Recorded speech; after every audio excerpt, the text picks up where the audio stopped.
Have you ever felt a deep, lingering sadness that just won't go away? A feeling of emptiness that makes even the smallest tasks feel like climbing a mountain? If so, you're not alone. This is often the reality of depression, a condition that's far more than just feeling blue. It's a complex web woven from many threads, biological, psychological, social, and even spiritual. Today, we're going to gently unravel this web to understand the deeper causes of depression. Understanding these layers is the first step toward true healing, moving beyond just managing symptoms to addressing the root of the pain. Let's start with the biological side of things. Think of your brain as a complex orchestra. For you to feel happy and balanced, all the instruments, or in this case, chemicals, need to play in harmony. Key players like serotonin and dopamine are the conductors of our mood. When their levels are low, the music of our minds can turn into a sad, slow melody, leading to fatigue, sadness, and a loss of interest in things we once loved. Genetics also play a role. If depression runs in your family, you might have a higher predisposition to it. It's not a guarantee by any means, but it's like having a genetic blueprint that makes you more sensitive to the other factors we all discuss. Hormonal shifts are another major biological trigger. Think about the intense changes during puberty, pregnancy, the postpartum period, or menopause. These are times when our body's chemistry is in flux, which can significantly impact our emotional stability and open the door to depressive episodes. And let's not forget chronic illness or pain.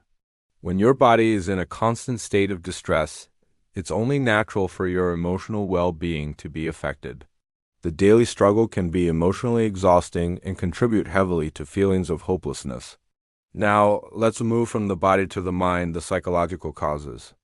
Our minds are powerful storytellers, but sometimes they tell us stories that aren't very kind. Negative thought patterns are a huge contributor to depression. If you're constantly criticizing yourself, expecting the worst, or viewing the world through a lens of hopelessness, you're essentially reinforcing a depressive state. It becomes a self-fulfilling prophecy where your thoughts create your emotional reality. Unresolved trauma is another deep psychological root.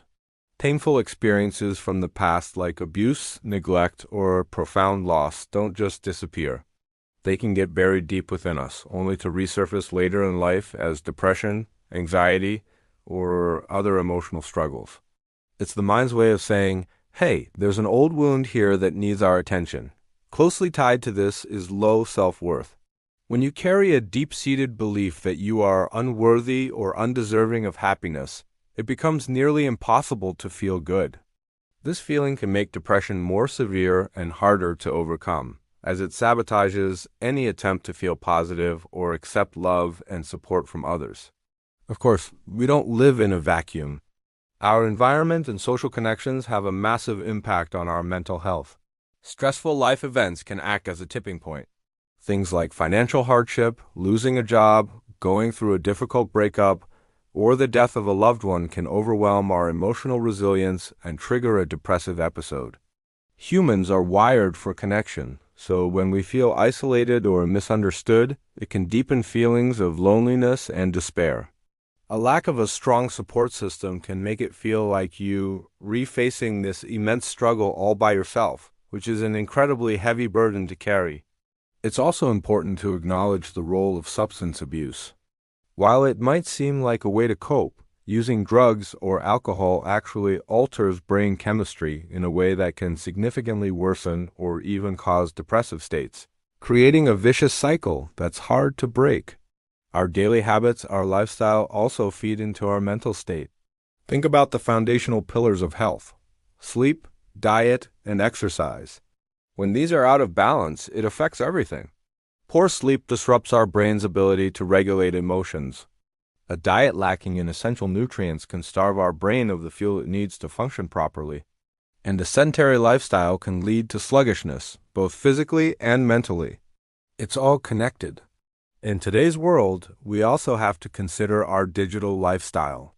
Are you constantly scrolling through social media, comparing your life to the curated highlight reels of others? Or are you consuming a steady diet of negative news and content? This overexposure to negativity and comparison can systematically lower your mood and chip away at your self-esteem, creating an environment where depression can easily take root. Finally, and this is a part that's often overlooked, let's talk about the spiritual dimension of depression. Sometimes the deepest ache comes from a place of spiritual disconnection. This isn't necessarily about organized religion. It's about feeling detached from your inner self, from a sense of higher purpose, or from whatever you consider to be a source of faith or divine presence. One of the most common spiritual contributors is a loss of meaning or purpose.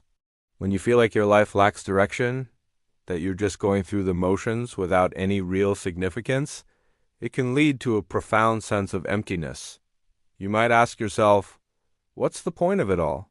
This existential void can be a fertile ground for depression. Guilt and shame can also have a spiritual component.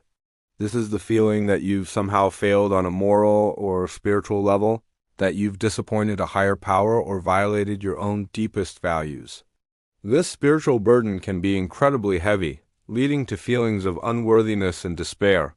Sometimes we experience an inner conflict between our personal desires and what we believe to be right according to our spiritual or moral compass. This internal battle can be draining and create a state of constant tension and unhappiness. This leads to what you might call energetic exhaustion. Imagine carrying around all your negative emotional baggage day after day without any way to release or heal it. This spiritual and emotional weight can be utterly depleting, leaving you with no energy to engage with life. And finally, there's disconnection from a faith or community that once provided strength. Losing touch with the practices, values, or people that gave you a sense of spiritual grounding can leave you feeling adrift and alone. When someone feels spiritually lost, even external success, money, or social support might not bring any real peace. It's an inner emptiness that no amount of external validation can fill. This is where reconnecting can be so powerful. Practices like mindfulness, prayer, meditation, spending time in nature, or reconnecting with a faith community can help restore that inner balance and open the door to profound healing. So, as you can see, depression isn't a single thing. It arises when our mind, body, emotions, and spirit fall out of harmony. Healing, therefore, isn't just about a pill or a single type of therapy. It's a holistic journey. It requires addressing the biological imbalances, challenging negative thought patterns, building supportive relationships, adopting a healthier lifestyle, and, crucially, reconnecting with your sense of purpose, practicing self-compassion, and finding your spiritual balance. If you're struggling, please know that your pain is valid and there is hope. It's so important to reach out and seek help. Talk to a doctor, a therapist, a trusted friend, or a spiritual advisor. You don't have to walk this path alone. True healing is possible when we compassionately address every part of ourselves. Thank you so much for joining me today for this important conversation. If this video resonated with you, please give it a like and share it with someone who might need to hear it. And don't forget to subscribe for more content on wellness and personal growth. Take care and be kind to yourself.